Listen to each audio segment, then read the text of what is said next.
raha fifaliko fahasambarako zany ange efa nisy hatrizay fa tsampy hafanana bebe ho an'ny fiainam-pitiavako izako mony ainy atao tande andeha hoe aniry ny tokany ray fa ny anilanao ano safidy boko malala mba hoe taniavako fa zalotsoriko hoe fimbeny ovafo tsy mandaigny fefa maromaro ihany teo aloha zalo amato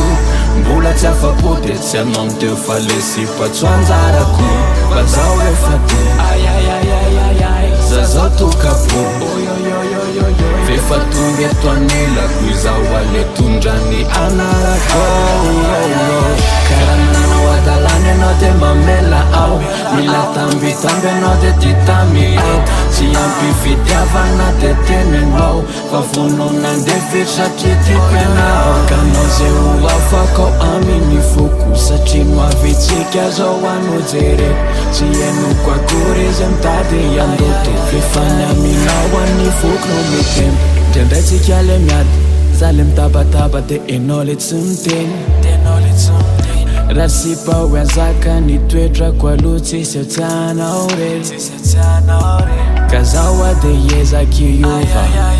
anariny toetra ratsy satria tiako loatra raha tonga le andrivadiko ezanao mandramaty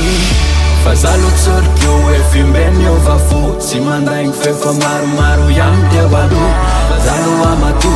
mbola tsy afapo de tsy anao teo fa lesy patsoanjarako fa zao efa to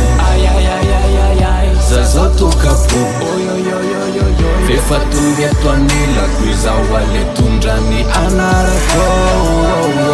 karananao adalany anao de mamela ao mila tambitamby anao de titamy ao tsy ampifitiavana de tenenao fa vononandefitra tritiko anao kanao zay ho afakao aminy foko satria noavitsika zao anojery tsy enoko akory izy mitady andoto fefany aminao any foko no mitempo karananao adalany anao de mamela ao mila tambitamby anao de titamy ao tsy ampifitiavana de tenenao fa vononandefitra tritiko anao kanao zay ho afakao aminy foko satria noavitsika zao anojery tsy enoko akory izy mitady andoto fefany aminao any foko no mitempo